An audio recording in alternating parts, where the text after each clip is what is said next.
Hello, everyone. I'm Nick Nitro, and along with me today is Nick Ray. That's from So Long Stargazer.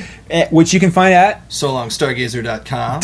.com. I don't know why I did it this way, but welcome out to the Good, the Bad, and the Geeky. Nick and I are going to talk about a really important movie to us. But before we get into that, let's talk about some cool things. First off, let us throw out some love to Mad Lab and the group at Mad Lab because they are holding the West Grandview Fringe Festival, at which So Long Stargazer is playing at. Will be playing. Magically Unauthorized Misadventures of Rocking Boink will be there. It's All Been Done Radio Hour will be there. I'm part of a Futurama read through, a Buffy read. I'm doing a lot of stuff. Point is, there's a lot of great stuff at West Grandview Fringe Festival. For more dates, though, go to Go to SoLongStargazer.com. I love how you're like, so. Just, it's a simple word. You were mouthing it to me like, Stolong. If you've been playing the drinking game, congratulations. It did not take me that long to fuck up. Obviously, there's some language in this episode as well. Please take 2 drinks. But no, SoLongStargazer.com. You'll probably hear us plug that once or twice more in the podcast, but please check it out. It's full of great information and great music. So, also, our show is part of the It's All Been Done Presents Network, or IBDP. And speaking of IBDP, Andy Batt hosts an interview podcast called Today's the Day. In it, he speaks with local people of note, many of them from Columbus Theater Community. And he just had an episode come back. I don't know if he's going to keep doing more episodes continuously, but it seems that he's back from his break.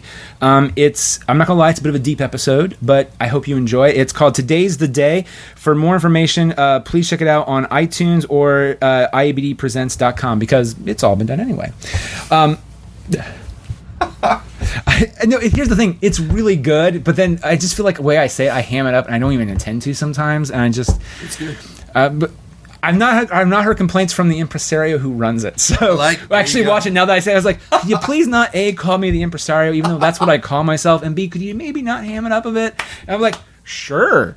Ham it. Jesus Christ. It's already evolved. No, it's over. We've lost it. Drink the drink. It's already gone.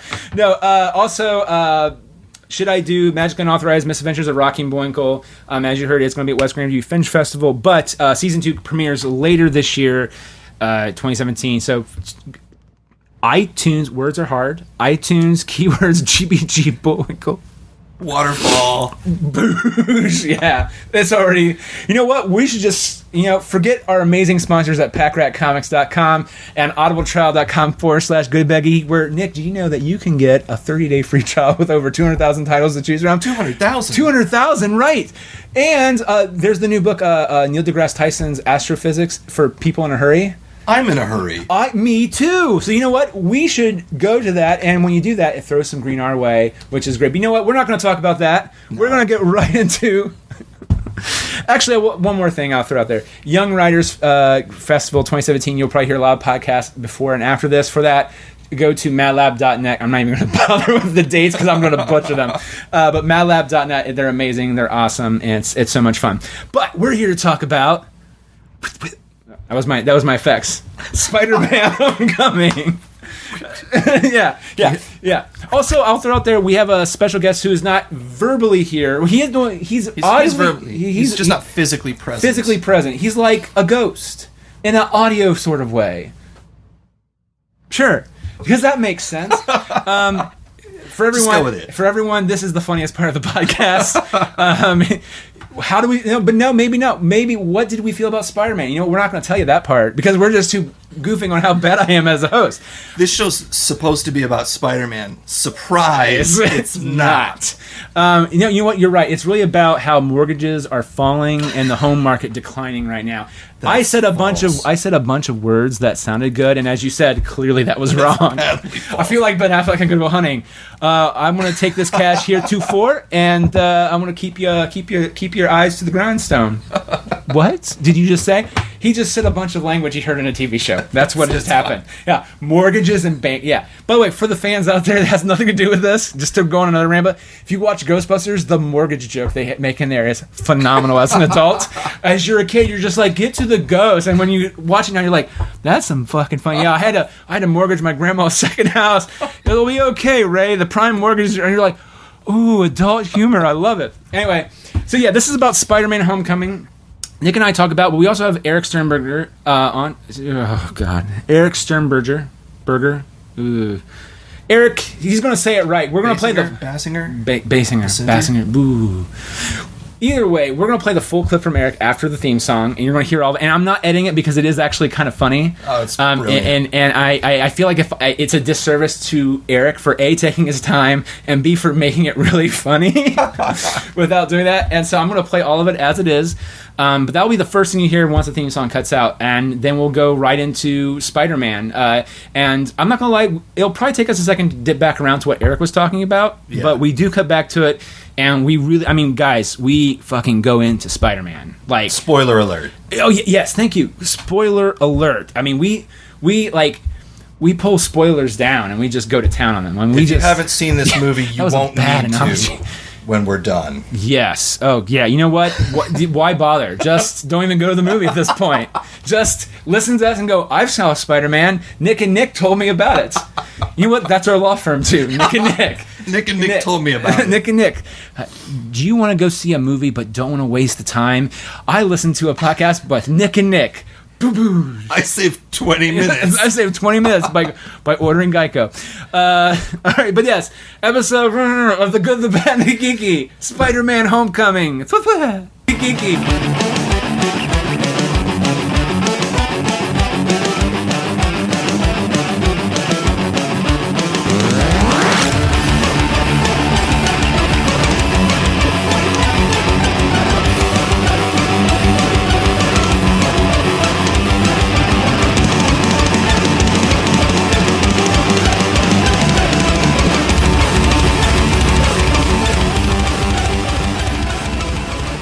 Hey guys, wish I could be there. I am so excited to be talking about Spider-Man Homecoming.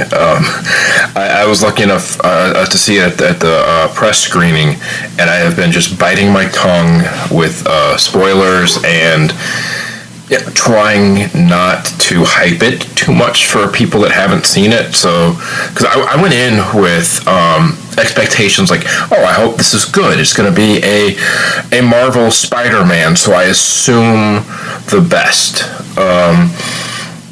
But after the last two, I went in thinking, well, at least it's going to be better than them, and I'll be happy. I was not expecting to walk out of the theater thinking, well, that was the best Spider-Man movie I've ever seen. And I think the realization of that as I was walking out of the theater was fantastic. I was just remember sitting there thinking, like, there's no way this is now my favorite Spider-Man, but it is. It just really took me by surprise.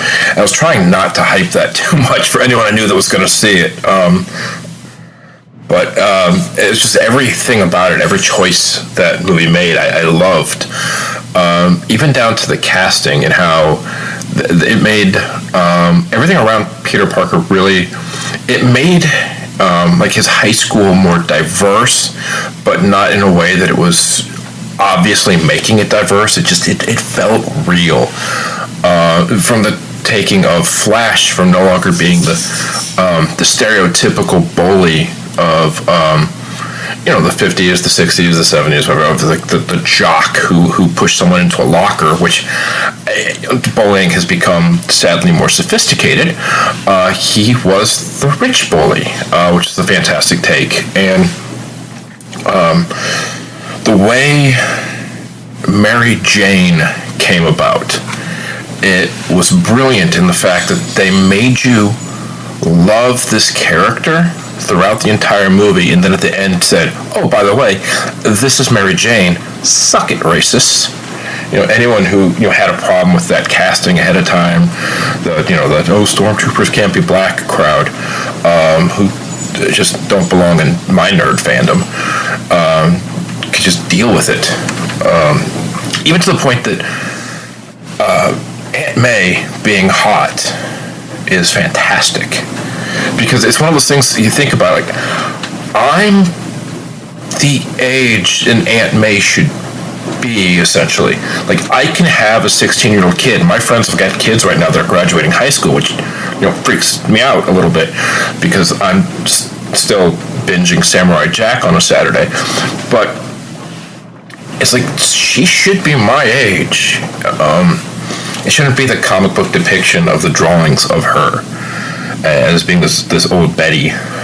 So I love that, and I love that they took it that way, and I love that it was like a hot, age-appropriate actress. Tony Stark was, making comments, sexist comments about a woman of appropriate age for him, as opposed to suddenly, pairing him with a 20-year-old or something like that. I apologize. A storm's apparently rolling in and hitting the house as I record this. But yeah, it's like everything. It was the most Spider-Man of every Spider-Man movie, of any Spider-Man movie. It's kind of how I viewed it. I just really enjoyed it, and it reminded me of comic books. So anyway, that's my take. I look forward to hearing what everyone has to say. Nick, since I can't be there, and if you want to edit these in, here's a few things just to make it seem like I'm there. Thanks, Nick. Glad to be here. I have to say I agree with Casey. Oh, yeah. It was Amazing Spider-Man 33. You are as correct as you are handsome. I think it's pronounced Buscema? Never bring up the Clone Saga. I guess just ericsternberger.com to check out everything I've written, including Haunting Party, which was just named a finalist at the Austin Revolution Film Fest. It was my pleasure to be here. We'll just start off and say that was a clip from Eric. You know what? I'm not going to edit it because it sounds funnier in context. Yeah. So that was really good. But can I just say that I'll preface this with, and if you heard Guardians, at the end of the day, my Marvel character or any comic book character outside of the Teenage Mutant Ninja Turtles, sure, is Spider-Man, and I had I don't know, I was super hyped for the movie, but it wasn't oh my god, I want to see it. And I don't know if it's just because I was nervous. I don't know, because I enjoyed Amazing Spider-Man, but I didn't enjoy it. There were moments of it there I was like, this is really good, but collectively as a whole story, they blew its wad before it even, the first movie butchered, they just kind of ruined everything. So I wasn't I was just more excited, he works on web fluid and he's using, and I was like, oh, okay. And I'm intrigued for Jamie Foxx's Electro. I had different thoughts afterwards, but, and there were little tiny moments I thought worked. But I don't know if we talked about this last time on Guardians, but I kind of feel like Tobey Maguire is a good Peter Parker for what he was. The original 50s, 60s Peter Parker. In the very first Spider-Man, Tobey Maguire was an okay Peter Parker. Yeah, and then, now again, this isn't his fault. He's not a good Spider-Man. And the reason why is because Raimi started off with the narration. And collectively, is he talking? Is he narrating? What's he doing? Yeah. And that I'm making the assumption that's why they didn't do that. It's because of that. But at that point, you have to stick with what you have and keep going. He makes one crack, I think, during Spider-Man 2, which is still my favorite Spider-Man movie. This one is very, very close. I mean, super, spider web thing close. I have to. You just wanted to make. I did. That's really at the end of the day. So it's almost as good as Spider-Man 2. Spiderweb close. That's the official quote from the BAD and the Geeky podcast. But no, because Garfield though had the quips down as Spider-Man. He had even kind of the sarcastic tone. But then I thought he was a horrible Peter Parker. I did not like him as Peter Parker. I thought he was way too kind of like Luke in the Converters. He was a little too hip. A little too hip. A hip, yeah. Well, here's the thing. He's what the movie studios think is the nerd type, I felt like. Yeah. He's hip.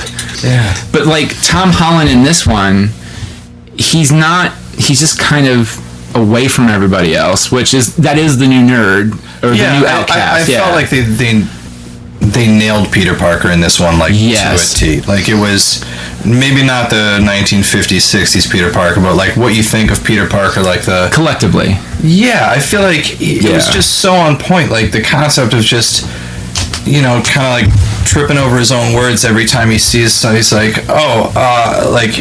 just being so socially awkward, not because he's you know, an awkward kid just because he's like is lacking a little bit of that confidence, is unsure, and is easily flustered. Like he's just like, if it's anything that's out of his element, like he's like, you know, somebody asks him a question like the math class scene, and he's like, I was doing something else, and it's like, oh yeah, so this is that thing, and so of course it cancels it out, and you're good. And they're like, thank you so much, and like he goes right back to it. Yeah, he goes back to whatever he was doing. It's not a problem, but you know, a pretty girl walks by and he is unable to make sentences. And then it's like, what were we talking about? I feel like it's Spider-Man's life. I think I did say this last time too. Actually, this is preface. I'll probably say that a lot. So you know what? Take a drink, because that's the drinking game now. But no joke. I swear. Like I feel like Spider-Man probably will work better as a TV show with a movie to cap every season off. My logic for that is that it's a high school drama technically, because he's always in love with everybody. There's always some kind of drama.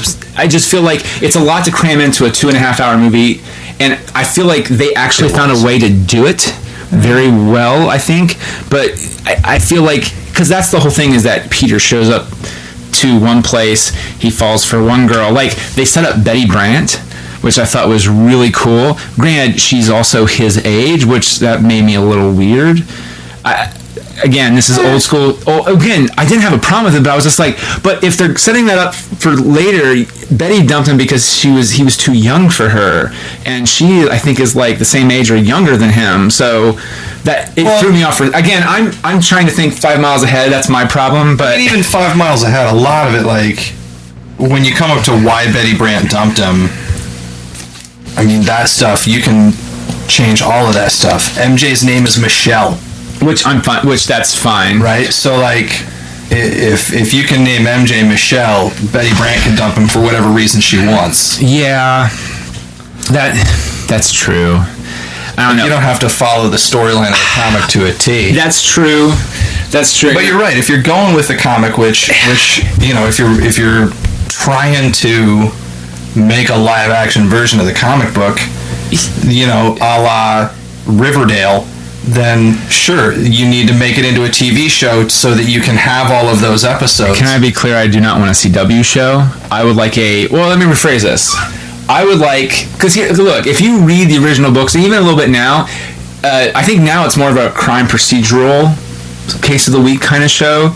I mean, granted, it's a really good one, because I like Dan Slott's Spider-Man, so if you haven't read it, please read it. Okay. Yeah. But because he's not in high school anymore, so it's about college. Yeah. I would say it's actually more like The Flash. Like, he has a job, and he's doing his thing. Well, that was like the Tobey Maguire's Peter Parker was working for J. Jonah Jameson. Like, he was a photographer at that point. They need to get him back. He was such a good You know what? Fuck him taking Commissioner Gordon, and I know why he did it. Probably because he is a fan of this stuff. Sure. And so he's probably like, I have Cloud Eye, and you want me to be Commissioner Gordon? I look nothing like what probably Commissioner Gordon. I don't care. I'll do it. Sure. Because they're not using me over there anymore. And I'm like, freaking so good. And you know what? Here's the thing. Good. The guy who they had playing Robbie Robertson was also really good. Yes. I can't remember the actor's name. He was in Sister Act. He played the love interest of Whoopi Goldberg. But if they could get all three of those back, they could get J. Jonah Jameson, J.K. Simmons. They could get, you know what? Get Sam Raimi's little brother Ted back as his toady. That was fine. That was actually really one of the best parts of the movie. Jonah was maybe the best casting choice in that movie. Oh yeah, but digress. I like. At that point, he was already more mature, and I like that this starts before that. And the weird part was, up until this Spider-Man, they all had origin stories, as though Peter Parker became Spider-Man sometime around his sophomore year of college. Like Peter Parker was a kid. Yeah. Like, that was part of what made it awesome. Like, especially for the kids that were reading Spider-Man comics, like, I could do that too, right? He's not really Spider-Man, he's really Spider-Boy, but he's Spider-Man. Yeah, nobody has to know that.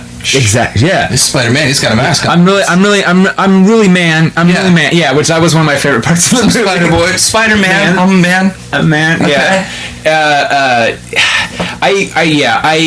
Okay, I like to be clear. I did thoroughly enjoy this one. I loved it a good deal. Like I loved it. But I mean, there was one complaint I have, but you brought it up, which is Spider-Man 2 beats it only a little bit, just because I feel like they captured perfectly what it was to be a kid as Spider-Man, which is what I want. I thought they handled that, but like, and I'm also not sad about how they did it either. But like, I felt like Spider-Man 2 nailed the emotion down because they had Uncle Ben. Yeah. Like, there was something there to emotionally anchor him down and to see why he's doing everything he's doing and why he just won't let it go. This one, and I get it, you know, there's small tribes in South Africa, or South America actually, that have no contact with mankind. And you know what? After spending time with us for probably 2 weeks, they'll be outside of death and taxes. This will be clear. Bruce Wayne became Batman because his parents were killed, and Spider-Man became Spider-Man because Uncle Ben died. Sure. And Darth Vader is Luke's father. Like, that is almost like you don't have to watch it. Yeah, and you don't need to know that to know. And so I get that they don't have to show that, and I'm completely fine with it, because I'm watching those, like, I kind of didn't miss Uncle Ben's death at all. Yeah. But if you had to ask me, like, was I emotionally, like, moved by what was going on, I'm like, there wasn't really anything to, like, they hinted at it, which is like, yeah, there was a nice little nod to it, like, you can't do that to Ant. And I do hope that they pay that off, and if they do that, and here's the thing, Marvel will probably pay it off. I have a good idea that they will. With the last shot of the movie, they have to. Oh, yeah. Like, oh, God. That was so great. That will get addressed. Did you think they were going to do that by the end of the movie? No. Actually, I remember halfway through the scene, he's like doing that, and I was like, wait, he didn't close the door. Close the door, bro. Close the door. Like, he yelled and yelled. I understand that. But see, I got so lost in the scene, I'm watching that, and I'm like, wait, he should close the door. The front door? Why didn't you? Yeah, why didn't, like, well, he's so excited, he saw the bag. Sure. No, I know. Again, there's what the film shows you, and there's right. But there's a part of me, I'm like, they keep showing that shot of the door. I was like, close the door, bro, close the door. Right. Oh no! And the third time they shoot to the door, you're like, yeah, because I was like, are they going to end with a massive fight in the movie? And no, it ends with, what the? Yeah. I was like, oh, yeah. It was so good. I feel like it'll be, and having that as the cliffhanger to lead in, I think allows them to anchor it with more of the, I hope, you know, why he does what he does, which I think, I'm probably more excited for the sequel having seen this one than I was going into it, just in the hopes that, like, it doesn't have to pick up that evening, right? Like, Peter Parker can be in college and MJ has already developed, like, more things that you don't need to see that you already know about Spider-Man. Spider-Man's with Mary Jane. That's a thing that Spider-Man is. Like, you know, for a long... So you don't need to see how that story arc happens. You know that story arc happens. So if they're dating and in college, nobody's going to be like, well, that doesn't make any sense. How did they get together? But do you really want them in college, though? I mean, after this one, because I kind of want him to stay a teenager for a little bit long. Maybe a little bit. I mean, as it's harder because he's going to naturally age. I was going to say, the age that Tom Holland is, like, they might be able to jump to senior year and get away with it. Sure. But, which is probably plausible. But I mean, when you have kids that are, you know, between the ages of, probably the youngest one of them was, 17 maybe? Now, let's all talk about the bad guy of the piece, Michael Keaton. I like Michael Keaton in just about everything he touches. He does, This was no different. He was good. Probably my favorite part of the movie. I'm just so happy to see him. Now, the irony of the situation is that he did Batman and Batman Returns, and then he's right, it's more of a villain piece with those movies, so he stopped doing Batman because it's not about Batman. Right. And he's like, well, what's there for me to do? Yeah. So he left. His career didn't really go as well as he'd probably prefer it to go, even though he's made some fantastic movies in the mid-time. Yeah. Like, you ever see, I think it's called My Life with Nicole Kidman? No. It's where they are having a baby. Oh, dude. I'll look into it. Man cards, you probably lose man card. You tear up. Because it's one of those ones where his wife's having a baby, but he has terminal cancer. He has like 4 months to live. Oh, man. So he starts filming everything about his life so he can talk to his son. Okay. Oh, yeah. Like, going there like, oh God, he'll be fine, right? yeah. So as I'm saying, he's done fantastic movies. Granted, he's done Herbie Fully Loaded. Wow. We'll forgive that. But then he did Birdman, which it's a weird movie, but it's phenomenal. I thought it was fantastic. But he's making fun of himself. As the choice to do it is him making fun of himself as Batman. Sure. Even though I think they had him in mind, but it wasn't for that reason. You know what I mean? And then now he's playing a villain who is a birded figure who is the Birdman. So it's like full circle. Yeah. And the ending of it was really the extra scene at the end, which I think you did see, right, with Michael Keaton. Yeah, when he's wrapped up with who will be Gargan, Mac Gargan, who will eventually become the Scorpion. Yeah. Which I was like, I like that a lot. I mean, I'm intrigued by that because, well, here's the thing though. Again, the origin of the character is different than how I'm fine with that, but it makes me go, where's J.K.? It makes me want to go, I want J. Jonah Jameson because that was part of the Spider Slayer program. Yeah, and that's why I was just very much like, yeah. So there's also the guy who became the Scorpion. I might have missed. Where was he introduced at some point during the movie that I missed? He was on the boat ferry. Okay. He was one of the guys that was trying to do the deal, and I think he webbed him up, and one of the guards grabbed... It happened so fast. The guards grabbed him, and I think they both got knocked into the water by Spider-Man. Okay. To save them. Because I didn't even catch... I was like... Who is this guy? Like, it happened. I didn't recognize him. The only thing I saw, they called him Gargan, and you're just thinking, oh, it's a throwaway name, because everyone knows him. It's like no one knows that Adrian Toomes is the Vulture. They just know the Vulture, Doc Ock. Yeah. Octavius is the only one you're like, oh, that's Dr. Octopus. Yeah. Everyone else is like, Mac Gargan. Okay. So, but I saw the gigantic scorpion tattoo on his neck, and I was like, oh, that's the Scorpion. Yeah. And Sarah's like, I don't know who that is. And the thing, the joint thing down his arm was a solid illusion with the pins in it that were. Oh, it's gonna be good. I also love the visual choice to have him wear that flying jacket, the Vulture. Yeah. Like Michael Keaton. Yeah. Which made it look like the rap. I was just like, that's freaking clever. Yeah. It was really good. There's so many little touches that just made it, like, even though he didn't actually have a gigantic metal bird's wings like that in the comics, it made sense. It was a really clever way to pull it off. Like, if we're gonna do this, like, how would somebody do this in real life, assuming no superpowers? Like, what are we doing here? And my favorite thing too is I remember reading the books. Anytime the Vulture would get like in an explosion or something like that, his feathers would look mangled like a bird. Yeah. And there's that one shot at the end of the movie where his suit does not look good. It looks like a I'm just like, it looks like comic book, even though it's metal. I was like, that's gotta be really good job with that. So good. I love this movie so much. I just didn't know what to expect from it. You know what I mean? I was like, it was tepid, and I was like, it was so good. I will say though, did you see it in 3D? No, you were with everyone else. Last time everyone was against 3D, right? You were. Is it because of your glasses, because it hurts your eyes? Or? Well, no, it's just a lot of the times with 3D, especially with stuff like Spider-Man and things like that, if the movie is a lot of the here we go and flying through it, that part I'm like, it's just a lot, and I would rather watch him fly through the scene than try and focus on him as the scene flies around. And it adds a little bit of vertigo, and it's hard to see what all's going on when it's all happening so fast already anyway. Yeah. 3D sort of forces you to focus on this thing. I gotcha. And at the detriment to everything else that they framed in this scene. See, that is actually a very good response that I have no counter argument for, except for I am terrified, but I also want to see it in 3D because the whole Washington Monument scene, they do that shot where... and also that was really cool, the over the helicopter thing. Well, not just that, but the part where he just stands on top and he just looks down. I remember I did go, oh God, I'm going to get sick. And my dad actually, he's like, I can't watch this because... That was always fun to watch. It's fun to watch these Marvel movies with him because he was giddily laughing when the wings popped, or not the wings, but like the webbing popped out, because that was part of the design until like around issue 100 or so, and then it's either there or it's not. Yeah, it's artist's choice, and then it just kind of got left behind. And so but he was just like.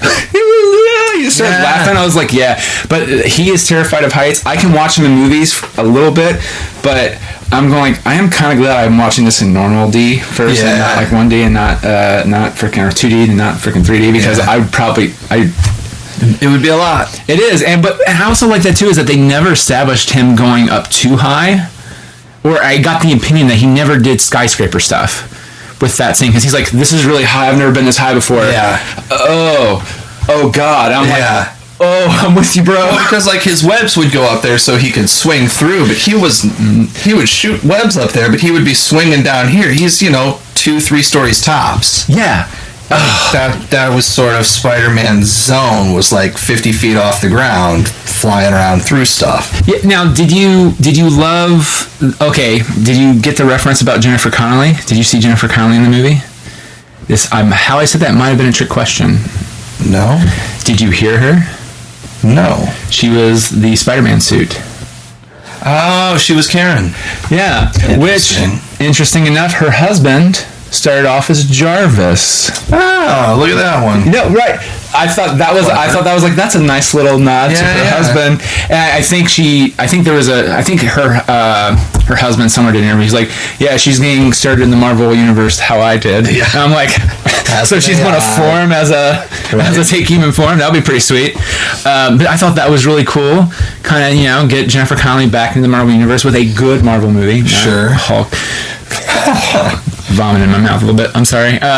She wasn't bad in it, that first Hulk. No. But Jimmy watched it recently, and I was like, so what do you think about the Hulk jumping into a fucking cloud to save the day? It was god-awful. I was like, I know. Like, when you see a Hulk movie, you want to see him beat the fuck out of something. Yes. And instead you get whoops and a cloud. Not cool, That's what you really need for a solid Hulk film. Well, like, it's not like the leader who, they left that thread dangling too, now I think about it. Oh, okay, so I have some words about Civil War now, and it's because of Spider-Man, and throwing this out there. I kinda don't like how they handled Tony Stark in Civil War now. I kind of feel like and it's kind of with the ending of Spider-Man, because look, and again, it comes down to me trying to plug, like, thematically I can go, this is why this happened, but they didn't necessarily show it, so I'm kind of in that weird place which is the end of Civil War. He's like, I'm enforcing the Soviet Accords. Sure. And I know Cap's out there, but I'm giving him head start, but I'm not going to go after him like I was full course, because we need to heal. Yeah. That's the vibe I got, but what it showed is that I'm giving Cap a head start, and that's it. Yeah. But I'm still going to make these heroes register. That was the vibe at the end of the movie. This movie is just like, I'm going to announce you as being Spider-Man. You know what? I'm going to pass the test. I'm not going to take your suit. I'm not, because you have no one behind that door. And then Pepper Potts shows out. I'm so glad they're back together. I was really like, when Gwen came out, I was like, oh, Pepper Potts is back. Yeah. I was talking to Brandy after the movie. I was like, there was like a legit nod to they were on the rocks. Like, she wasn't in Civil War. Yeah, I was like, she wasn't in like 2 or 3 movies, and like they finally acknowledged that she wasn't there. And he's like, yeah, we're sort of taking some time, right? Like, straight up. I was like, sad. Because I really like her as Pepper Potts. I thought she was fantastic. I think her and Downey Jr. have good chemistry together. Yeah, they have great screen chemistry. So seeing her step out was one of the parts that I really, really liked. But the idea that he gives the suit back to the kid willingly, in terms of Civil War, context of Civil War, and if you took Civil War out of it, I wouldn't have a problem with it. But and this is what happens when you do these interconnect, because this is what happens in the comics. Sure. One writer is off over here, and they try to make it work over here, and it kind of, he didn't screw the pooch. I was just like, but wouldn't he be after Spider-Man? But again, he's low-level, friendly neighborhood Spider-Man. Well, low-level, friendly neighborhood, and he doesn't have to be after Spider-Man because he knows where he is. If he needs to find Spider-Man, I don't need to hunt that kid down. That's a good point. I know where he lives. I'll call May and say, hey, where's Peter? Right. I guess though, that was my thing that just really irked me, because you could always make the point is like, he learned the lesson after Civil War, which is Cap. I'm right, but so is Cap. And we need to cool off a little bit, and then that's how I looked at it. Like, there needs to be a middle ground. Well, I don't think that him initiating the Sokovia Accords at the end of Civil War was by any means like needing to shut down superheroes. Having them identified is different than not being allowed to continue doing what they're doing. And I think allowing Peter to keep going to become the Spider-Man that he can be is still in line with Spider-Man is Peter Parker. And, that part, yes. I know that he's in the book because I put him there myself. I'm not worried about it. But the thing is that does S.H.I.E.L.D. know? I guess that's more the question. Is it one of those Tony's keeping it close to the vest? Or did Tony already write it down? That's what I'm saying. Now, granted, they could still pay that off, and I kind of hope they do to some extent, but I guess that irked me a little bit because Kat, I was telling her we were doing this, she's like, that drives me crazy. Like, it's completely out of line of his character in Iron Man 3, and I'm like, you're kind of right. Again, that's me as a fan. There were a few things that Tony did in this movie that I didn't think were in line with his character. There were things that Happy did that I didn't think were in line with his character. And as we go through the rest of this, I have a laundry list.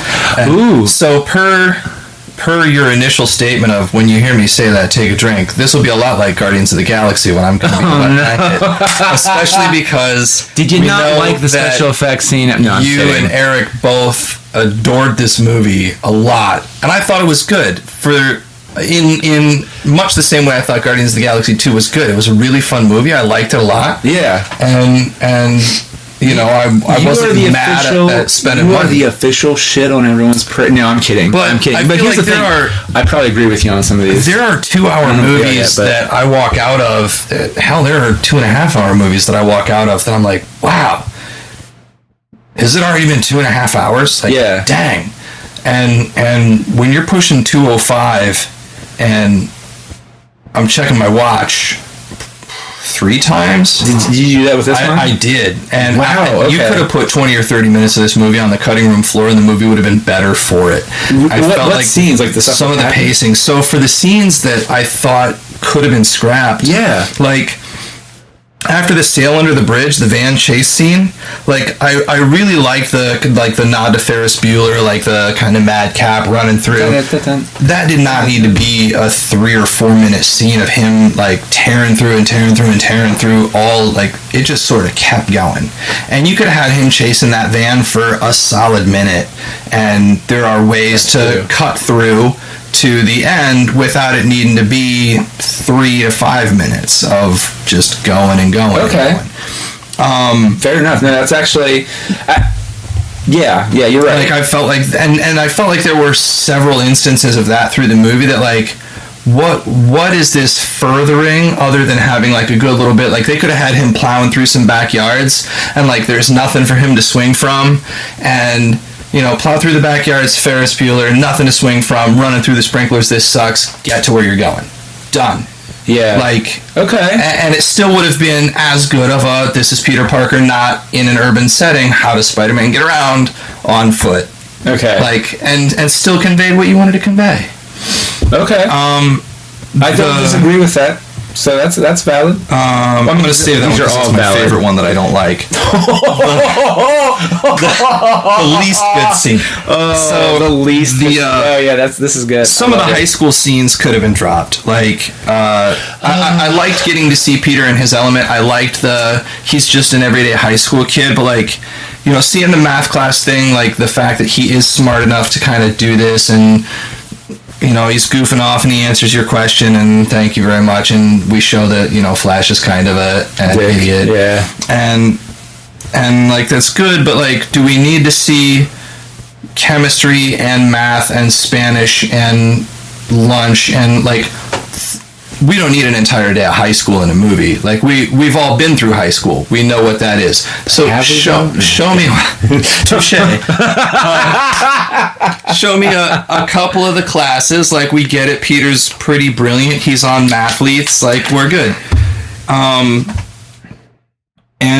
the one that they could have cut completely that would not have been a detriment to the movie at all was the fight scene after he bails at Homecoming, when he takes off, when the fight scene with the shocker in the bus yard was unnecessary and irrelevant and not furthering the plot, and like they just sort of wanted to blow some stuff up, and the bits of the plot that they did further, they could have done more cleverly in less time, as far as his buddy getting to be the guy in the chair.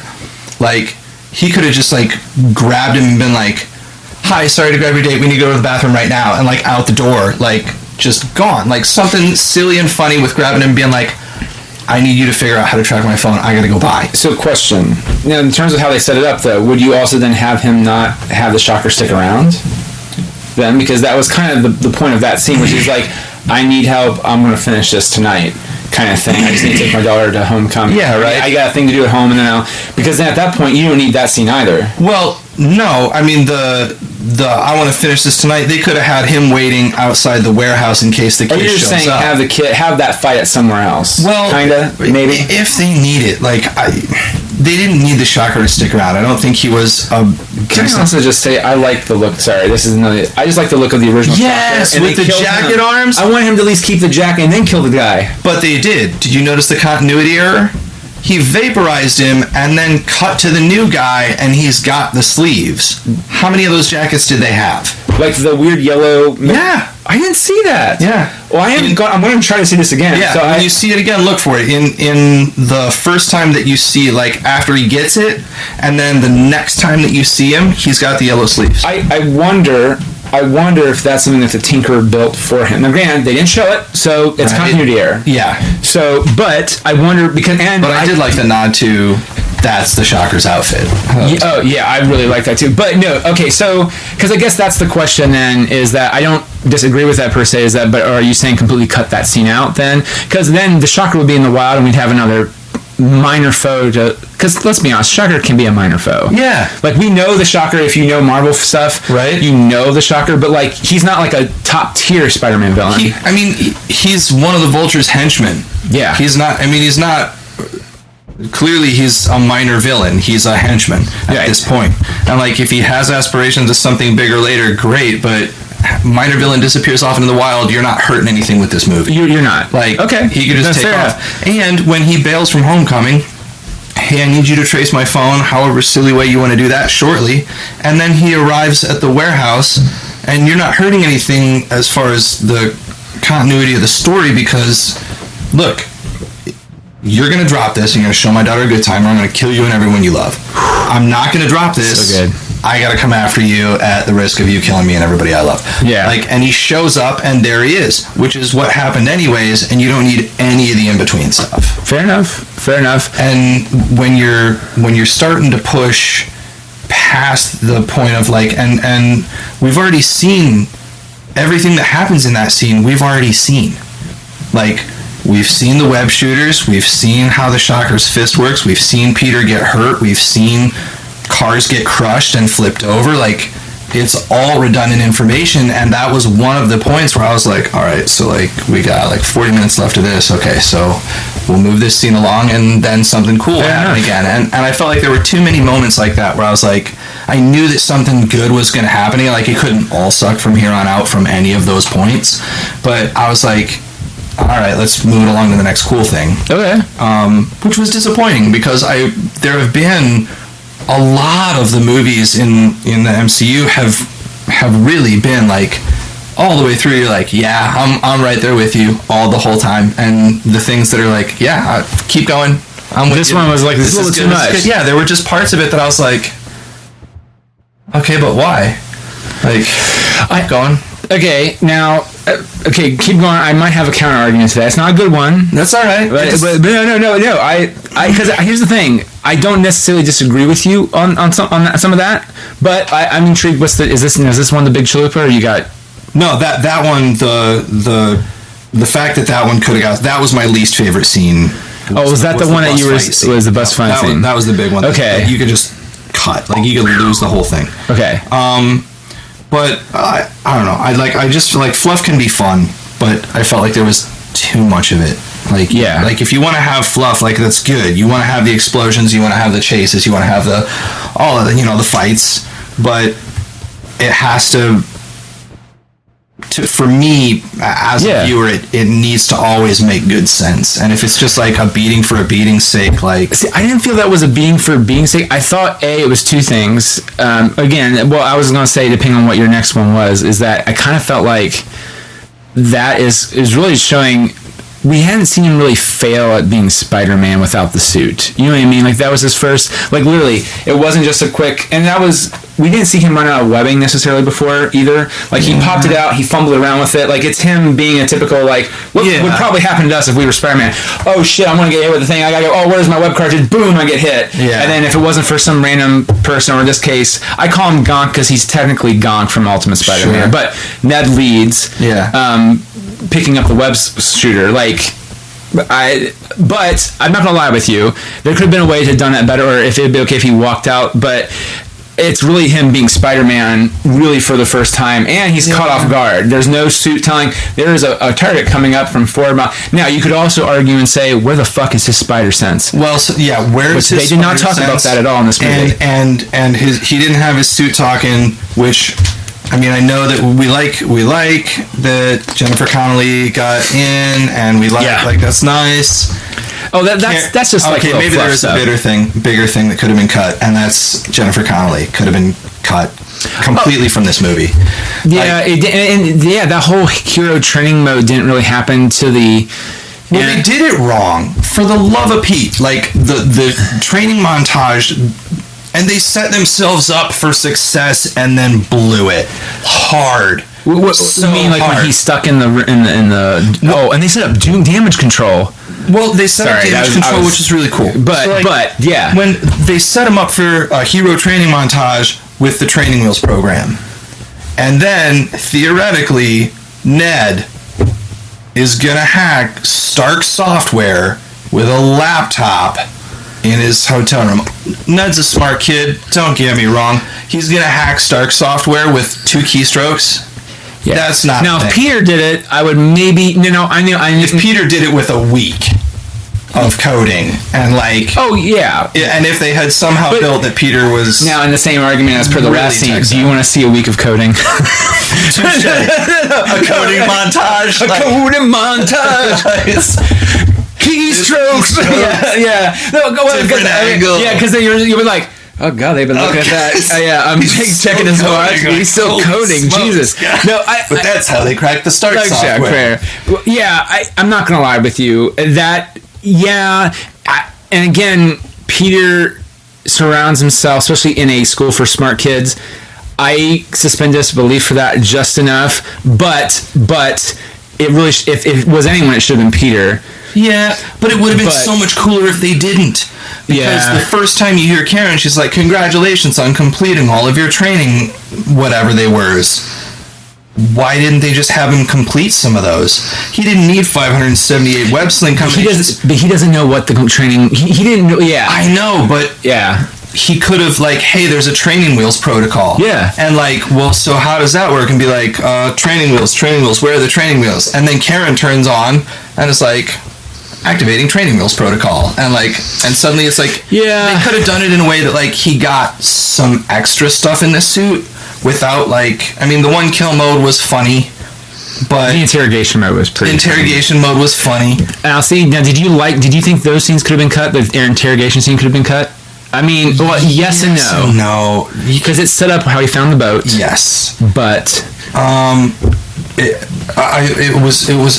it set up how he found the boat, but he could. I mean, while I loved the nod to Donald Glover, they did 2 nods with that character too. They did. It's the Prowler, and then they set up Miles Morales, which was it's his nephew. Really, really good. But to just have him be yeah, but I know where he's gonna be. Go to that place. Okay. Now we're in the line of coincidences. Yeah, just so happens I know for a fact that he, how does this random dude he wasn't even part of the crew. He was just buying weapons. Not even buying, trying to buy. A dude who's trying to buy weapons from some of this guy's henchmen happens to know that he's going to be at the Staten Island Fair. Yeah. So, he could have found that out some other way. But they didn't show it, so it's left more isn't it nice that you know this? Yeah. But I will say though, can we just say you're not you? I'm just saying from Donald Glover, you're kind of not great at this. Well, yeah, and that was such a good. Like you need to work on this part of the job. Like, this part you need some more argument. Now, saying that now that you said that, I didn't think of that. Don't you also think that could have been the point of them showing all that, which is like, because if you think about it, Spider-Man's really not good at his job. Yeah, half of the things gone wrong in this movie. It's not like. Usually what Raimi would show is that Spider-Man saves the day and by accident something else happens that he couldn't stop. Yeah. Which sometimes happens. This was like Spider-Man would save the day and then butcher it all up and then make it worse. Yeah. And then he saves the day. Think he's saving the day and just actually be the one who caused all the mayhem. So could that argument be that that's character building? I know, granted, I don't disagree with you. They could have done it better. Like Fair enough. If, especially because it's the training wheels program, like you're learning how to do these things. If he had figured out how to activate Karen, and she was like, "This is an opportunity to learn interrogation," and like he just blows it, and she's and Donald Glover straight up tells him, and Karen's agreeing with Donald Glover, and he's like, "Okay, I get it. All right, both of you." Who are you talking? Yeah, who are you, like, that could have been handled. Can you please get that? You're not gonna leave me here like this. Yeah. I got ice cream in my car. So bad. But you're a criminal. You deserve this. Yeah, you deserve this. You're a criminal. Bye, criminal. Yeah, but I agree with that though. I do. I think that's it could have been, and it would have been so nice if they had done it that way, because then at the end with the paper bag, this belongs to you. T.S. P.S. The training wheels are off. For the sequel would have been awesome. Like, the training wheels are off. What kind of awesome stuff is he going to be able to do? Now, did you think though it was too much like Iron Man? Though with Karen completely. Now, so I guess that's the question. Well, it was too much like Iron Man. I mean, it can't not be like Iron Man. Tony Stark built a suit that does way too much shit. But you know, like, well, I mean, it's that's to be expected. So. Hey, I'm going to give this suit to a 14-year-old that has one kill built into it that a high school kid can hack. What? It's not a big deal. Well, again, Iron Man in his mind is like, you're going to have to kill somebody. Probably at some point. Because Tony probably cares, but not that much. Like, Captain America would be like, we don't kill people unless Tony Stark kills people all the time. Yeah. Yeah, that's part of... He probably feels different a bit about it now, but he's not... It's like True Lies. Have you killed people? Yes, but they were all bad. By the way, that is one of my... It makes me sad that I think a new scientific study came out saying that the true serum is actually... It's not as effective as people think it is. Yeah. Like, and actually science keeps proving that they have to throw weird, like, cocktails of it to make it do that. Yeah. And it's actually more deadly than it is, whatever. And I'm just like, but that's one of the best fucking scenes. Actually, the whole movie is phenomenal. Oh, that's a good one. It's a good movie. And now you made me think of Bill Paxton. God damn it, Nick. Yeah. But anyway, I thought that would have been cool. Yeah, I don't disagree with that. So, and you could have skipped the whole scene in the bunker. There goes another little what was in the bunker? In damage control, when he gets locked in damage control. It's just him like trying to learn how to do shit, and like he ends up using like two of the things that you saw, and he's like hanging in a hammock talking to Karen about his girlfriend. And you're like, you could have had a scene with him talking to May about his girlfriend, or Ned. Like, that would have been fine. And if they had done it with May, it would have added a little bit of the emotional way he does this. Yeah. Like, well, because here's the thing, and this is what's really hard, and I think Raimi's, it was cheesy, and that was the point, which is, he's talking about Spider-Man, and she doesn't know it, but she's talking about Mary Jane, and how you're just a busy boy, Peter. And he's like, secretly, it's because I'm Spider-Man. Like, that's, and that, it's kind of cheesy, and then you have Rosemary, what's her name, whatever the actress's name, she ends it with and that's why Spider-Man's a good, for some reason, I imagine Mom's Friendly Robot, and that's why he's such a good young man, that's Spider-Man. Right. He saved me, Peter. I'm like, no shit. but yeah, I get it. You need kind of that little to counterback. You could have done that with that way. In my mind, when I was watching, it was more like he doesn't feel that he can't talk to May yet because May doesn't know, and Ned is all about how cool it is, and you should kind of use it for popularity purposes. And I took that as he has literally no, and also Tony isn't returning his calls. And neither is Happy. Like, he has no one to talk about. And that's the part that they wrote wrong. When I said they wrote Happy wrong. Yeah. That's not Happy's character would not have done that. Like, when he's scrolling through texts and like 2 months worth of texts without a response, Happy would have said something. He wouldn't have just blown the kid off. He would have been mad that Tony dumped him on him, but he's not just gonna abandon. Like, he's not gonna ghost a kid. And when the kid calls and calls and calls, this is really good.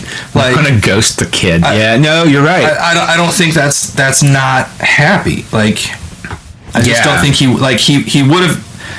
And there would have been a bunch of funnier scenes with Jon Favreau if they had him answer the phones and been like, "You're killing me, Parker." What? You could have had a call Happy montage. Yes, like, and it would have been pertinent. And what? No, I don't know how to blow your mind. Do a training montage intermixed with the Call Happy montage, merge them together for synergy, which is he's doing training wheels, trying to trap the bad guys to figure it out. He's like, "Hey, Happy, I'm just coming. When is my next mission? Because, dude, I just caught 2 burglars down here. I'm figuring stuff out. Yes. I got a churro because I think I stopped a lady's purse from being stolen, and then she gave me a churro for like you could have had." And you'd have been like, "Great, kid, that's fantastic. Good luck." Like, and just a frustrated Happy, but who is willing to answer the phone some of the time. Or maybe set it up that there is a good reason why he's not answering. Like, besides he doesn't want... Like, have Peter call Wolf a few times. Not on purpose, but it doesn't... Because I will agree with that. I will say at one point, I'm like... Now, granted, I felt like the way that it was playing out while you're watching it, you're just like, oh, he's not going to pick up, and when he does, he's going to hang up, which he does to Ned. Yeah, and you're like, that makes whatever. Because again, the excuse of, well, but here's the problem, and this is it kind of goes back into why sometimes I feel like they should just make a TV show with the movie, is because we're all trying to cram a lot of stuff. Now, granted, it can still be done, but would something be lost in the process? Like, how can we effectively have him call Wolf multiple times? Because this is a writing thing, but comedy comes in rules of 3 and betrayals come in rules of 3. Usually third time, that's on me, we're done. Yeah. And so how do you effectively show that quickly without whatever? And then at one point, because then at one point he's just like, by the way, you did a good job in Washington, kid. And you're like, that's it? That's all I'm going to... Because even I was just like, that's all you're going to tell him? Like, you don't fucking give a shit. Yeah.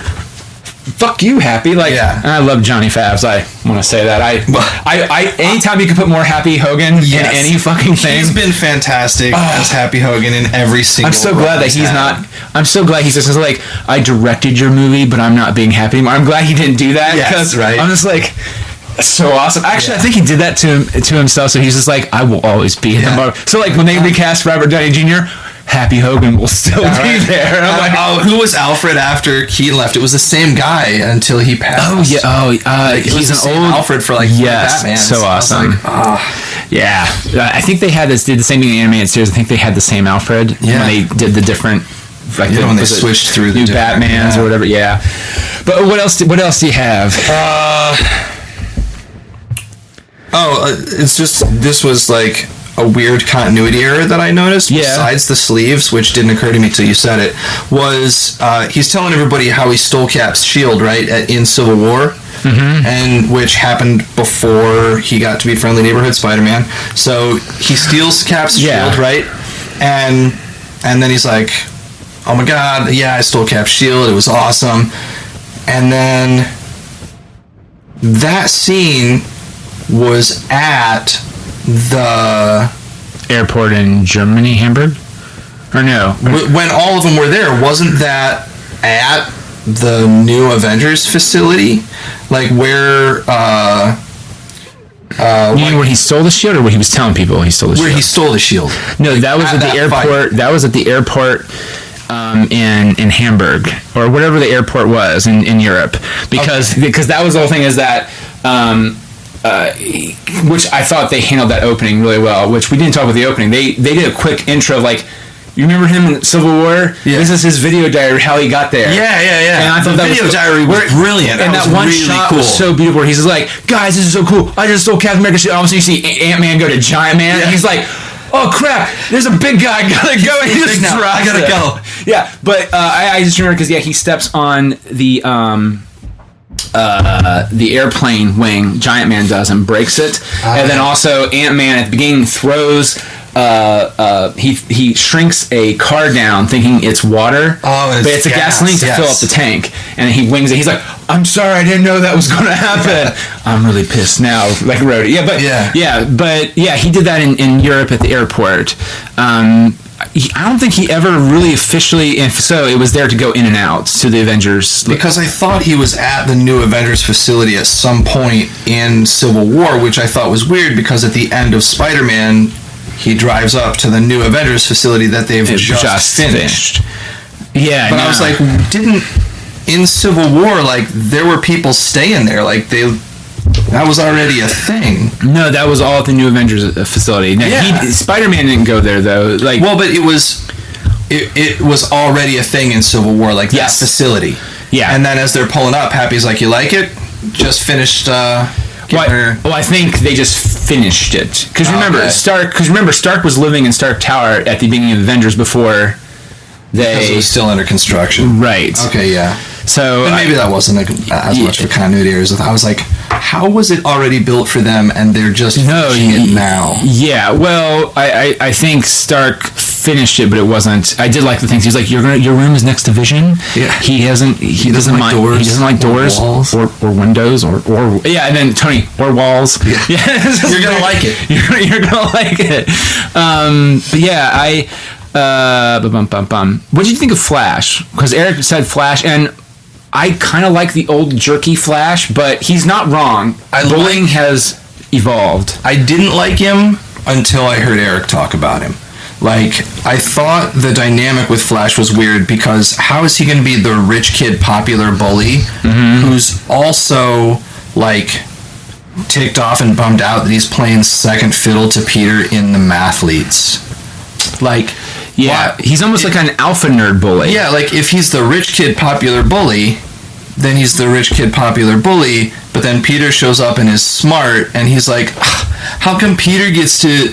and they're like, you're back to being an alternate Flash. He's like, what? I gotta be second to Peter Parker? Like, the fact that he was an alternate on Mathletes and was the rich kid bully... Yeah. But, I mean, after listening to... Eric's description of it, like, I do like, because he's right. I mean, he's absolutely right. Tragically, bullying has evolved. You kind of, sometimes as an adult, I worry if I have kids, I'll be like, I kind of want bullying to be back where it was. It was like, they call you names and they just picked on you. Yeah. Because then you can go, all legit. Well, son or daughter, punch them right fucking back in the balls or their cooch if they have one, because you know what, they won't fucking do that again. Yeah. But you can't say that now because now it's just like they're bullying me on Facebook, and now your first instinct is like, what, I gotta follow them on Facebook, and then you become that weird parent who follows it, and all of that is no. Yes. So it's a horrible, it's super weird. Actually, a good example of that is you ever see 21 Jump Street? Yeah. Where it's like, sup, isn't that guy such a nerd? Like, we can go punch him and put him in the locker. It's like, people don't do that anymore. No, and you're just like, what? Oh, come on. By the way, Penis Parker. Yeah. Bravo for having them put that in the movie. Right? And you're just like, that is actually a really good. I mean, do I miss Puny Parker? A little bit. Because I do say, I think Raimi dropped the ball with that a little bit in the original thing. It's like, because you see Flash at the beginning, and you never hear from him again. I was like, Flash is one of those guys that kind of like, hey, I picked on you, but you're actually kind of my friends. And I'm like, I don't know, because that's that weird thing that happens in high school, I feel like. There's always, maybe they don't stay friends with you forever. There's that one guy that he's like, maybe you didn't get along with, and he's like, yeah, I'm not, there's an unspoken thing now, but I kind of like hanging out with you. Yeah. Yeah, is that weird thing. Sure, yeah. But I always thought that was neat. But I don't know if they're going to do that here. But anyway, yeah, so what else you got? We already talked about it. I loved the nod to MJ at the end. Especially her, like, where are you going, Peter? Do you have something to hide? Yes! Nah, I'm just messing with you. I don't care. Well, I don't know. Yeah, you're just like, you don't know. Yeah. I'm just very observant. I'm not obsessed with him or anything. Okay, can I tell you something that Sarah, as a teacher, hated?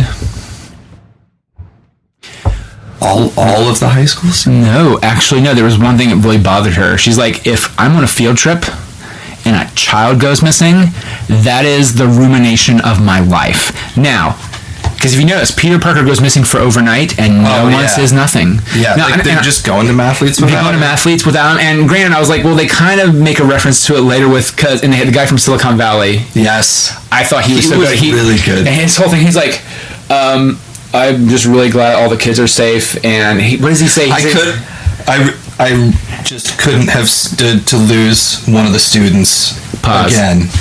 Yeah. And you're just like, but here's the thing. I took that two ways. The first way I took that was there was a kid he lost before Peter. But then I was like, no way, he was probably talking about Peter. And I was like, I feel a little bit better about it. Yeah. Because that's like, if Aunt May knew about it, everyone had to know Peter just upped and gone and couldn't find him. Sure. But like, there was no talk of, like, Sarah was just like, I'm sorry, even a bad teacher would flip out because they would lose their job. Yeah. And they don't address that at all. And that just bothered her. Well, the other thing is, like, yeah, I mean, from that perspective, that was a poor... Like, for the amount of things that they do, like, try and research and get accurate, or, I mean, it's a super... Apparently lost kids. But... It's okay. Well, a field trip wouldn't have had one teacher with the number of kids he had. That's true. And they could have done that, like, two teachers, like, we have to go to the Mathletes competition. I need you to keep looking for Peter. Right. And had a panicked person at the hotel just calling and calling and calling. But now coming back around, would you then go, but do we need that scene? But because I'm not going to lie, there's a part of me that goes, maybe. I wonder if they cut it out for pacing. Do we need that scene? More than some of the ones you left in the movie. Fair enough. Do we need... I will say the audience collectively groaned during the van sequence when it shows him dragging along, when he finally catches up and starts dragging on the bed. Like, that was painful because it's like, not only is he dragging, he's like, oh, ow, and then he gets slammed into a car and you're like, oh god. But you just need that part. You don't need the other. Okay, what else do you got? Where the hell was, like, if he's gonna have Karen, where the hell was Karen while he was stringing the fairy together, instead of at the end being like, congratulations, Peter, you got 98% of that. Why wasn't she like hey, you missed one, so he could just double back real quick and get it done? Maybe just show one scene and goes, I need to focus on this, can you please not talk? That would be way more... Something. And because I look, it's still funny, because she's like, Peter, you did a good job. You got 98% of this done correctly. Yeah. Wait, good. Wait, 98%? Unfortunately. No! Yeah. Like, your AI doesn't be like, sorry, sucks to suck, Peter. So what we're hearing is Karen's a bit of a dick. Apparently.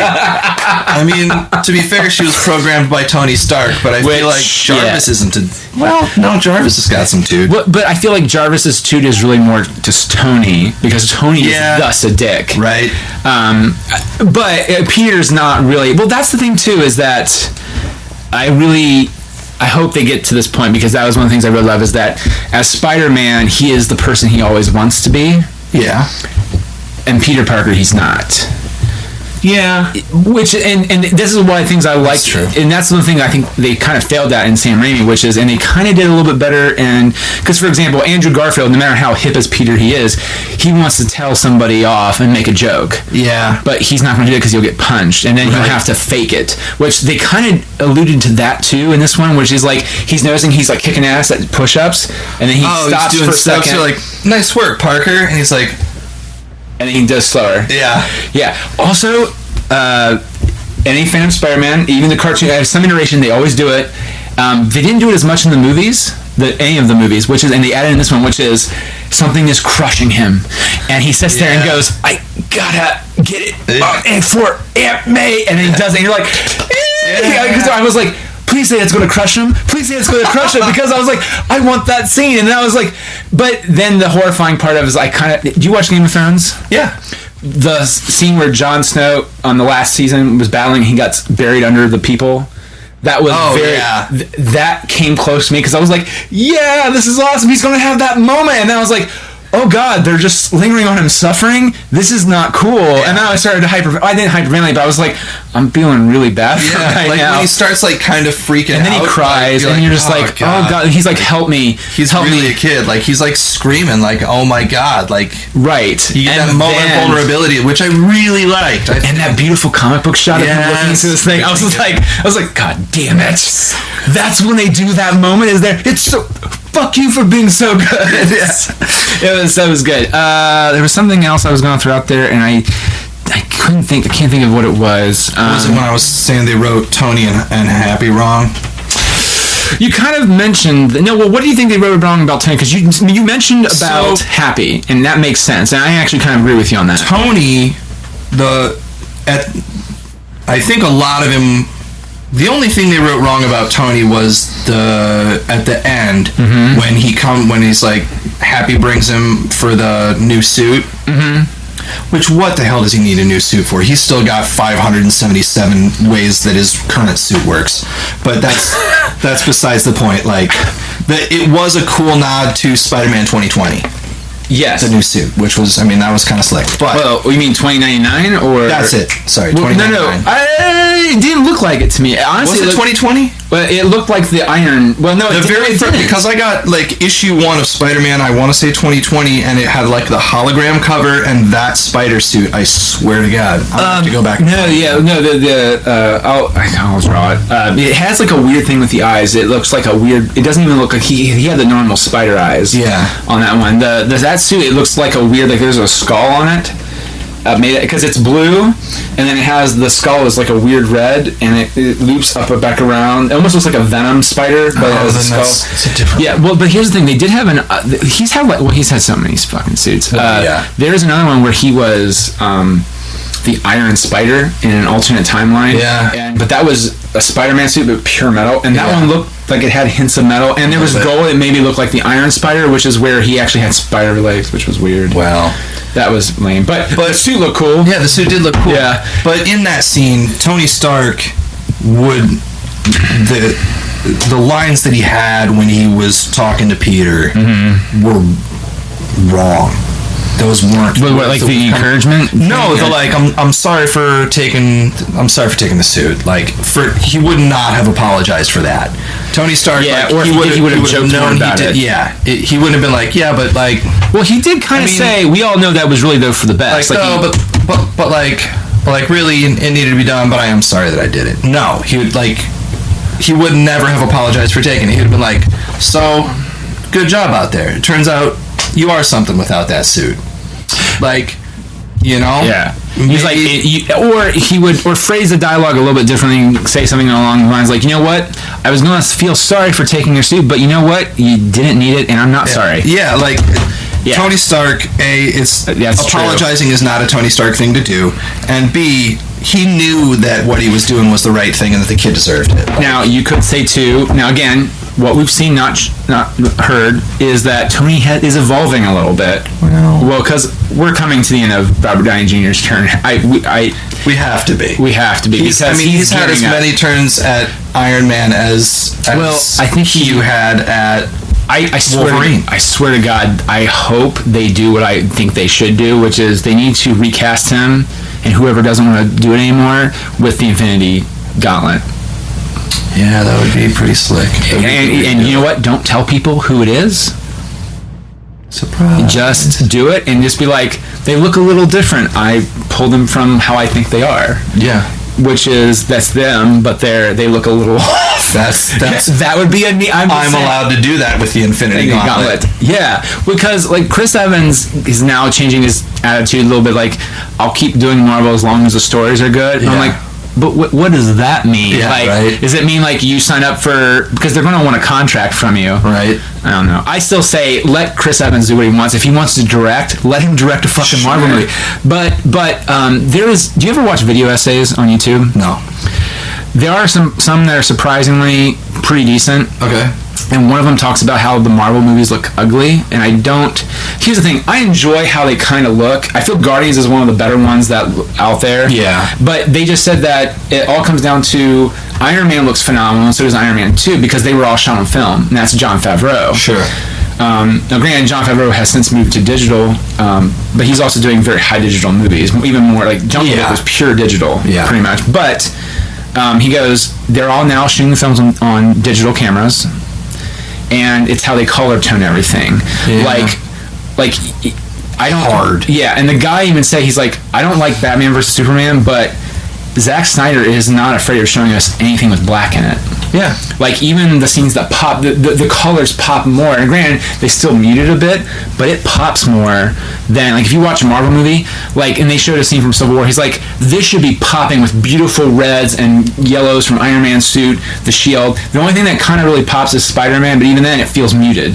Yeah. And I'm just like, but all the Marvel movies look like that. He says the one that doesn't feel as bad as Guardians, and then the guy did an example of, like, I took this scene, sorry, Marvel, I took this scene and I color corrected it to what a normal movie would be, which is, because Guardians, I feel, has the best staging for that. Yeah. And, like, they showed a scene with Chris Pratt's Star-Lord, and he's trying to sell the and they just took that scene. He's like, that looks way better to me. It pops just a little bit more, and it's staged beautifully that it looks like a normal film. Yeah. And this is why do they make that? And the guy does summarize up because they want everything to look uniform. Yeah. But there's a part of me like, I would like to see something. I still feel the Guardians movies look neon colory a little bit, but in retrospect, they are still muted. Yeah. And so I had an interesting experience watching this movie then. Yeah. As I got tickets, and I didn't realize it at the time. Easton AMC 30 has a new theater in it. There's the new Dolby Cinema. Oh. Brighter, more vibrant color than you've ever seen, and the sound is surround, and there's new seating, which is weird because all of the AMC theaters have like the assigned like recliner lounge chairs. So these ones don't. Like, there's more buttons, and instead of just like recline, don't recline, it's like your chair like tilts with one, and then the leg rest goes up and down with the other, but the leg rest only goes up a little bit, so you kind of like lift your legs up to a 45 and then tilt your butt down and the top half of you back. That's weird. So that you're like sort of like in this weird reclining sitting position, instead of just like kicking your legs back like you're in a lazy boy. It was weird. Which is what all the other ones AMC usually have. The lazy boy style. So this was a little bit different, but, and I don't know how they did it, because when I used to work at Cinemark in high school, one of our theaters had a Bose acoustic wave cannon down front, and when the sub hit, like the first 4 or 5 rows of seats, like you could feel the rumble. And we were back in row F, and every time the sub hit, you could feel the rumble. Almost to the point that, like, at first it was distracting, like maybe the recliner was vibrating. Like, not because of the bass, but because it was just vibrating, synced with the sound. Okay. Which was a little weird, but it was a really cool experience. But the colors, it was also a little obnoxious because there were 26 minutes of previews. Because the last preview was a 5-minute preview for Dolby Cinema because it's brand new. And here's all of the things. I was like, you saw a preview for Dunkirk, and I was like, no, they're like, so this Dolby Cinema, they're like, some people think this is black. This is black, and like it drops, and you're like, oh, okay, that's pretty slick. Like, all like really good, rich, deep blacks, and like the colors popped really nicely, and I was like, oh, okay. And I thought it looked great. Like, okay, did it? Okay. So if you have the opportunity to check out the movie, version, try seeing it in a Dolby theater if you can. I'm not paid or endorsed by Dolby at all. I'm not endorsed. Actually, you're very critical of how the film looked. No, I mean, because last time you're like the effects they use in Guardians. Yes, like some of the times, like there are things that you're like, come on, man, but especially because he's not being paid by Dolby. I'm not being paid by Dolby, and because we're talking about some of these Marvel movies, a lot of the Marvel movies look drab. Intentionally for continuity, this one popped really nicely. That's good. I was watching it. I kind of, that's the one thing I will say that I feel there's 2 ways that Marvel overall fails, and Guardians is an exception to that to some point. Is the score feels lacking. usually, the score. Yeah. This one feels a little bit better. That and Doctor Strange, I felt like the score got a little bit better. Yeah, both of those. Yeah, and they're both by Michael Giacchino. And I liked the nod there were a lot of musical nods to the Spider-Man theme that sort of like cut back to it. Like, it wove into the score really nicely. Yes. And then it would change. Yes. I will say, too, I still feel that Danny Elfman's Spider-Man theme is just one of those, like, it's good. It's Spider-Man. Right. And I feel like it's the thematic version of Spider-Man. Yes. And they would always do, smaller moments in the movie, Elfman's score would play nods to the theme, because then he would walk down the subway and there's the girl, Spider-Man, This one, though, it's straight up in part of the... Yes, it's the Spider-Man theme is in it. But I feel that Giacchino did a nod to Elfman, or maybe this is me projecting it, because the thing I like in the theme is it's like dun dun dun dun dun. Yeah. And it sounds like a spider, but with the violins. And Giacchino put that in there, dun dun dun dun dun dun dun dun dun dun dun dun. I was like, okay, it feels like a spider web, which I feel like they completely missed out on an amazing Spider-Man. I don't really know who Mark Webb had doing the score, but it didn't feel it didn't grab you the way it didn't at all, and so that's why I'm like, they did a good job with that. Yeah, this thing really. So I hope Giacchino keeps doing Marvel scores. Yeah, right. Because I just remember Doctor Strange, I walked out, I was like, I can't hum you the theme, but I know it was unique to the point where I was going like, that's a different sounding theme. And I didn't know this, Danny Elfman did Avengers 2. And so he took the Mark Silvestri score, and that whole shot, which I do, if I could hum it, I'll probably do it. I'm not going to do it now because it'll just, everyone's like, Jesus fucking stop. That's really what Nick will be saying. But no, the whole shot during the credits where it shows that beautiful diorama of all of them together fighting Ultron. That is actually the new the new theme of the Avengers that Elfman composed, and I think a third guy did the other half of the movie. Like, he did like certain movements, which I feel is weird. Yeah, that's weird. But like so I'm glad Giacchino, or I felt Giacchino like kind of covered everything. He did a little bit of the Elfman stuff, but he did the Spider-Man theme song, but then he did his own stuff too, which was really nice. And because I would say Spider-Man, out of all the Marvel characters, he has his own song. Yeah. No one else before this, like, if you count the Hanna-Barbera's Fantastic Four song, you need to burn hell, you need to die. Okay, like, nothing wrong with it. It's just it's like the campy Batman song from the. But wouldn't it be cool though if you could find someone to find a way to put that in and make it badass? Yeah, that would. And still do Danny Elfman's version. As Spider-Man Homecoming has shown us with the score, all things are possible. It can be done. Well, Giacchino did the Star Trek theme song for the new movies. He's done the score, and the score for the first one, it has its own unique theme, and then it has hints of the original Star Trek theme. So I feel if you can get someone like Giacchino who can do that. Oh, Rogue One, he did Rogue One too, and there are a lot of hints to Empire without being very. It goes dun dun dun dun dun dun dun dun dun dun, and you're like. You went left when I thought you were going to go right, and because you hear it and you're like, oh yeah, no, okay, all right. But But it's always enough that you it's a blatant nod that people are like, oh, that was really cool, right? Yeah. And now I told you before the thing, you missed the second trailer cut, or no, the end credit sequence, which is just Captain America talking, which it's funny, and Chris Evans of course does it way better than I can, but it was still good. I did very much like all of his cameos. The gym teacher one. Oh yeah, and I love the he's like, even though he's probably a corrupt I'm pretty sure he's a war criminal now or something, but the state requires me to show these, so and my wife, she's a teacher, she loves that because that's it's like, we're required to show you a video.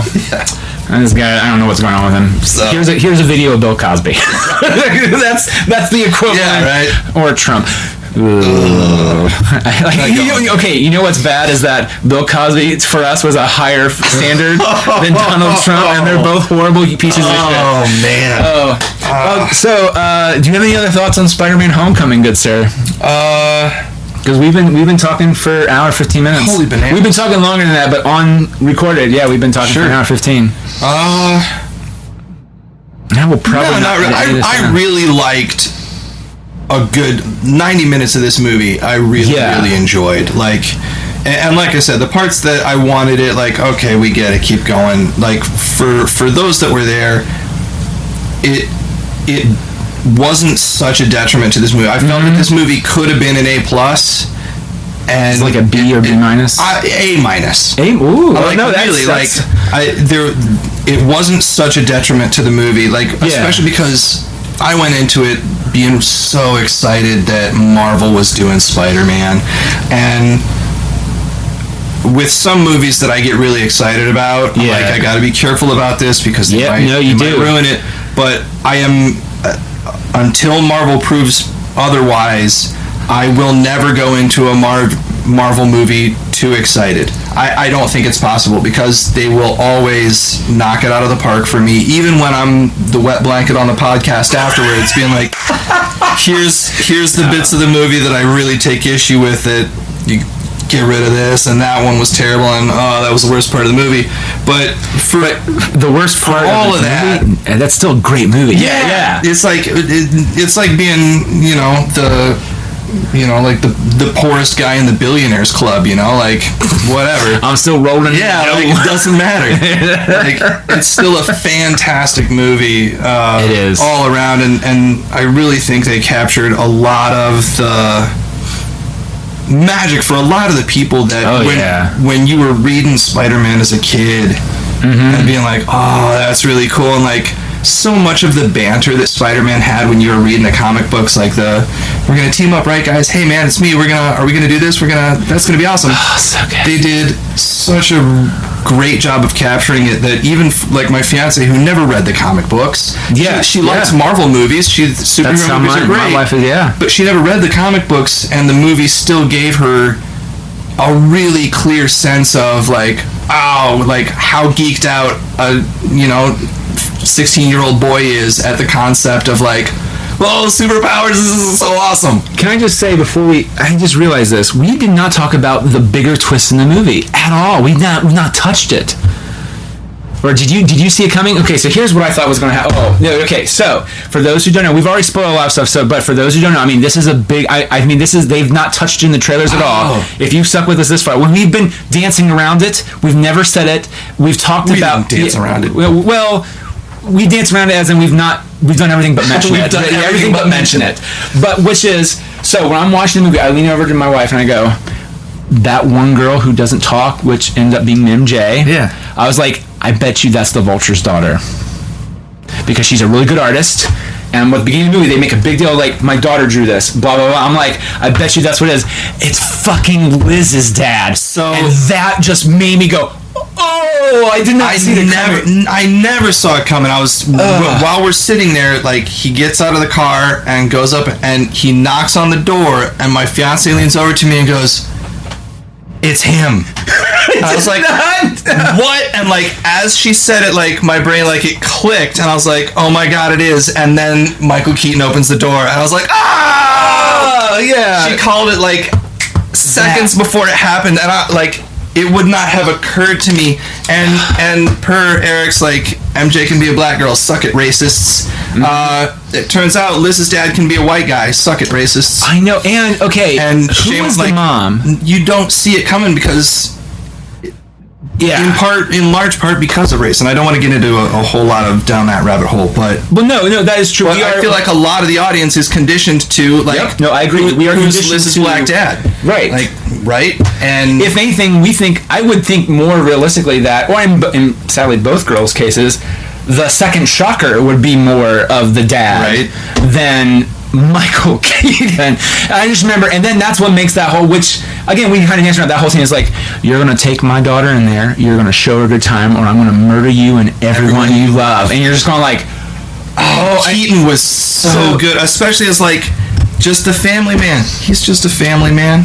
He's a family guy. I got people to take care of, and I also like too that he is still gonna kill him. Yeah. But he's trying to reason with him a bit too. Yeah. And go, look, like, but I don't have to kill you. I don't have to kill you. You just leave this alone. But like when he's in the warehouse, which I really loved, that I feel like he out-Petered Peter. Oh, which I love that. Where he monologues him. Yeah, he monologues him and he crushes Peter with the building. Yeah. And he's just like, I'm not I'm not trying to hit you. Yeah. And you're like, you didn't hit me. Well, I wasn't really trying to. But the beautiful idea of that, he's trying to talk to him like, look, I want you to see from my end, which is like, I have a family to support. And again, Peter's response is kind of a naive, which Peter is. He's like, but it's still wrong. You don't do that, and then it doesn't matter. It's like so altruistic, like so which is what Peter is. Oh yeah, yeah. Like there is only good and bad. Like he is totally with Cap on that. Yeah. Like there is only good and now bad. The beauty is, I feel like in the comic books, as Peter has gotten older, like he does see it. Yeah. But he rationalizes it. And he goes, I understand where you're coming from, but I have to take you to jail because it's the right thing to do. Yeah. But there is not that. We're not there yet. It's just, you're wrong. Yeah. You did a bad thing. And you deserve this. Bye bye criminal. Oh, so good. Yeah, I'm surprised it took us this long to mention that, because I was like, wait, we didn't talk about Liz. No. That was such a great twist. And I mean, and just, you feel bad for, I mean, he does that to every girl he dates at some point, which is like, I got a thing, I gotta go. Oh, right. And then she's like, you know what, you're sorry a lot. Yeah. I'm just like, I hope you deal with whatever you're dealing with. Well, and like so good. That scene where he's picking her up for prom was so good. I thought Aunt May was going to take it because they acted. Yes, like I thought she was waiting outside, but the acting in that scene between Tom Holland and Michael Keaton was just flawless. Because he didn't really, it was really more like he's the typical dad, and then when he gets in the car, that's when he starts to piece together. Yeah, and the whole time that Peter's flipping the fuck out. Oh yes, and he starts to realize why Peter's acting really weird. He's like, wait. And in some ways, I kind of feel like it's an even better version of Raimi's Spider-Man when he sees Norman. Yeah. And he realizes that Norman is the Green Goblin. Like at the dinner. Yeah. It's a lot more of that. Like they played up for laughs a little bit more. Like farcical laughs. This is just straight up like, this is terrifying. Yes, and the fact that he put it together, like, if you weren't there, if you're Spider-Man and you weren't there at the Washington Monument, then like, look, Pete, you're a good kid. Obviously, you saved my daughter's life, so, thanks for that. But now, here's a question for you, which leads into the ending. Do you think he saved him from Mark Gargan? Because remember, he doesn't throw Peter under the bus at the end, because he's like, rumors tell you know who this kid is. Now, is that because he saved him? Be dead. Right. Now, did he do that because he wants to go after him, or did he do that because Peter saved his life? He didn't have to. I mean, because from your perspective, it was clear that he didn't hear him when Peter's like, I'm trying to save your life. Yeah, like he didn't hear that part, but you didn't have to hear him carry you out of the rubble. That's true. That's true. Right? Like, that's true. I did like the sign, too. Afterwards. I was like, friendly neighborhood Spider-Man. Yes. All webbed up, like, with all the loot and the bad guy. And can I say that Keaton's response to that, too, is like, when the light hits him, he's just like looks at the sign and just looks at the cat. I was like, Keaton was so good. It's so good. But I really like that twist, which is, and I hope, technically we got one more official Spider-Man movie through the Sony contract. Really? I didn't know Sony still had one. Well, the contract to share him with Marvel, they have 2 movies, and then smaller movies like Avengers. I did not know that. Yeah, that's where I'm getting a little nervous. Yeah, I want them to do the Sinister Six.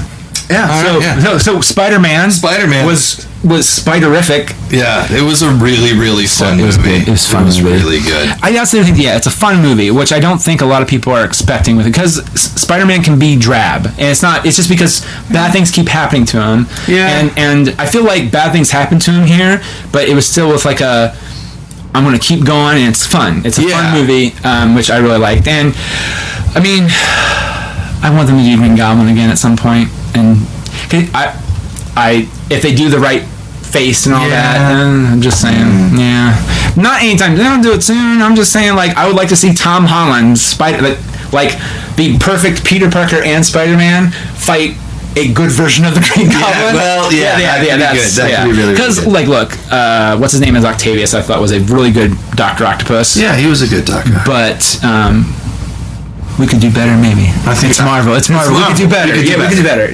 All right. Well, thank you, Nick. Oh, is there any stuff you would like to plug again right before we end? SoLongStargazer.com. You guys have a show coming up too, August 4th or 5th? August 5th for the West Grandview Fringe Festival. And they have a music stage this year, which is really rad. Yeah, Friday night there's going to be a music stage at...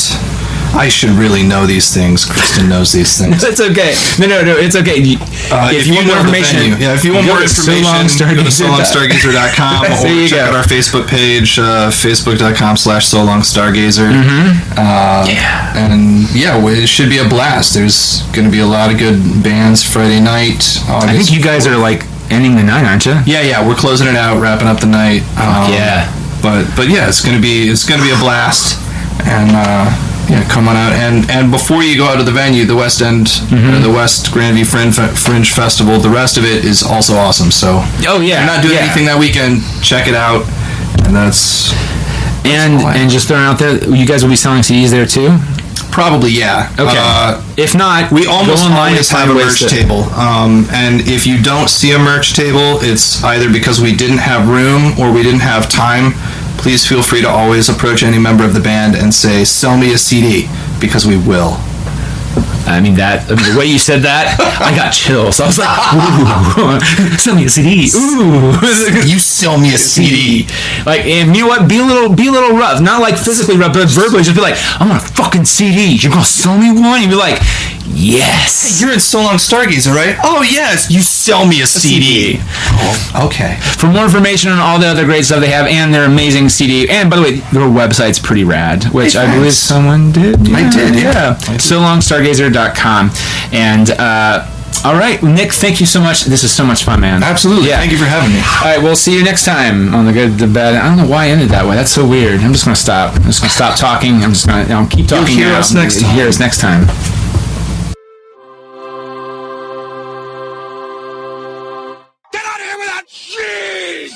Creep! Go away! We're having a good time until you showed up, cheapers! Go have some coffee with cream or something! Because I'll tell you something! This is a happy place!